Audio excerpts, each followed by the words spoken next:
नमस्ते। आज हम भारत के एक बेहद बेहद अहम कानून को करीब से समझने वाले हैं। जी।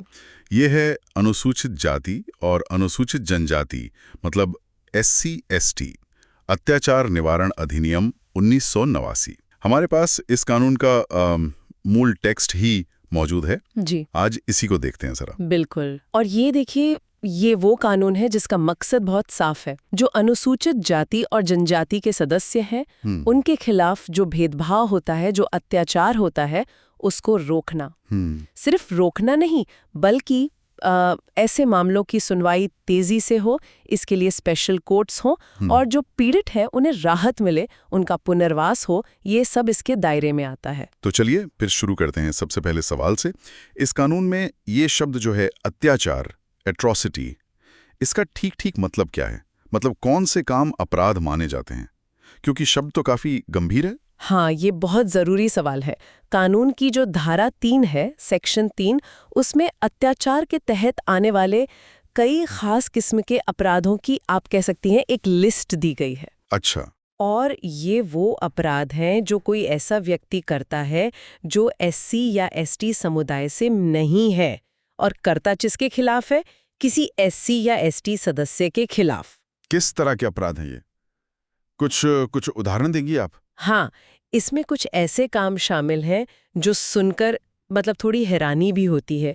जैसे किसी SC/ST सदस्यों को कोई ऐसी चीज खाने या पीने पर मजबूर करना जो खाने लायक नहीं है या वो घिनौनी है। ओह। या फिर जूतों की माला पहनाना या नग्न करके परेड कराना।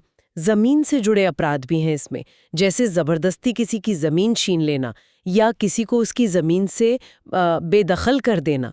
बंधवा मजदूरी कराना भी इसी में शामिल है। ये तो हुए शारीरिक और कह सकते हैं संपत्ति से जुड़े अपराध।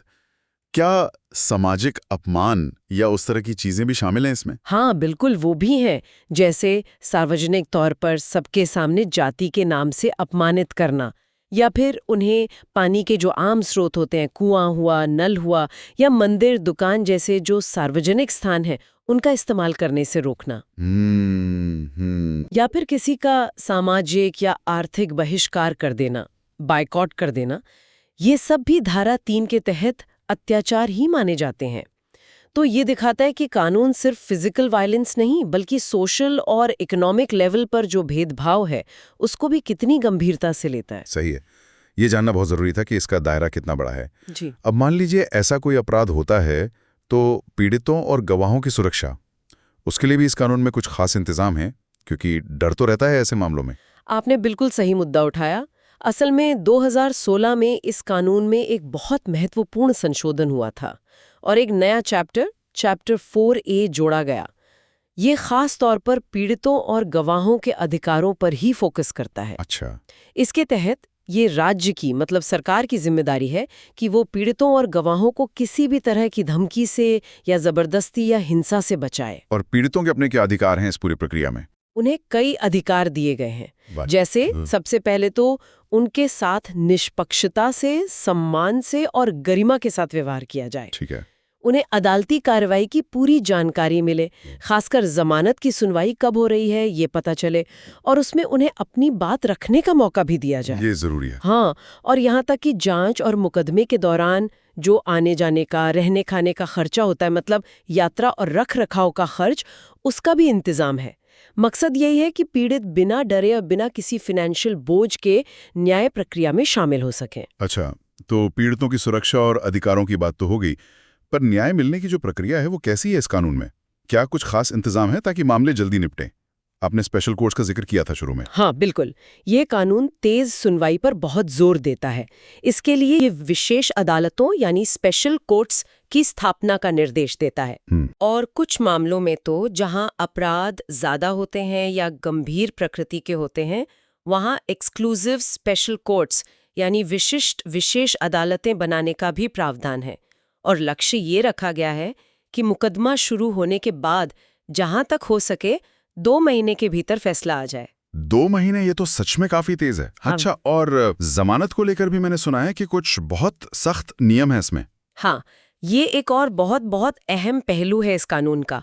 कानून की धारा 18 और बाद में जो धारा 18A जोड़ी गई, वो बिल्कुल साफ कहती है कि जो हमारी दंड प्रक्रिया संहिता है, CRPC, उसकी धारा 438 जो अग्रिम जमानत यानी एंटिसिपेटरी बेल का प्रावधान करती है। हाँ, गिरफ्तारी से पहले जमानत। बिल्कुल, वो इस कानून के तहत अगर कोई आरोपी है तो उस पर लागू नहीं होगी। अच्छा। इसका मतलब ये है कि अगर किसी पर इस एक्ट के तहत केस दर्ज होता है तो वो एंटिसिपेटरी बेल के लिए अर्जी नहीं दे सकता। इस प्रावधान का मकसद क्या समझा जाए? देखिए, आमतौर पे ये माना जाता है कि इसका मकसद है पीड़ितों और गवाहों को आरोपी द्वारा डराने धमकाने या सबूतों के साथ छेड़छाड़ करने से रोकना, क्योंकि आरोपी को पता है कि वो गिरफ्तारी से बच नहीं पाएगा। और साथ ही ये कानून ये भी कहता है कि FIR दर्ज करने के लिए किसी शुरुआती जांच की प्रिलिमिनरी इंक्वायरी की जरूरत नहीं है और ना ही गिरफ्तारी करने से पहले किसी सीनियर अफसर से कोई अप्रूवल या इजाजत लेने की जरूरत है। अच्छा। और एक बात और जोड़ दूं, अगर कोई सरकारी कर्मचारी है, मान लीजिए पुलिस अधिकारी है, और वो जानबूझकर अपने कर्तव्य में लापरवाही करता है, जैसे FIR दर्ज नहीं करता या जांच में जानबूझकर देरी करता है, तो ये भी धारा 4 के तहत एक सजा योग्य अपराध है। तो अगर हम कुल मिलाकर देखें तो ये कानून सिर्फ अत्याचार के कामों को परिभाषित करके सजा ही नहीं देता, बल्कि ये पूरी न्याय प्रक्रिया को पीड़ितों के नजरिए से ज्यादा सुलभ, ज्यादा सुरक्षित और तेज बनाने की कोशिश करता है। हाँ? ये अग्रिम जमानत पर रोक, स्पेशल कोर्ट्स, पीड़ितों के अधिकार, सरकारी कर्मचारियों की जवाबदेही, ये सब चीजें उसी दिशा में जाती हुई लगती हैं। सही कहा आपने।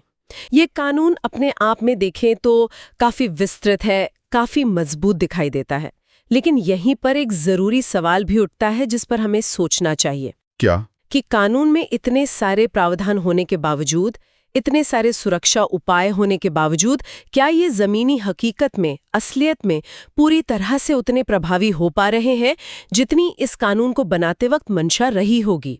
कानून जो कागज पर है और उसका जो असल में लागू होना है, उसके बीच जो एक फासला हो सकता है, उस पर भी गौर करना जरूरी है।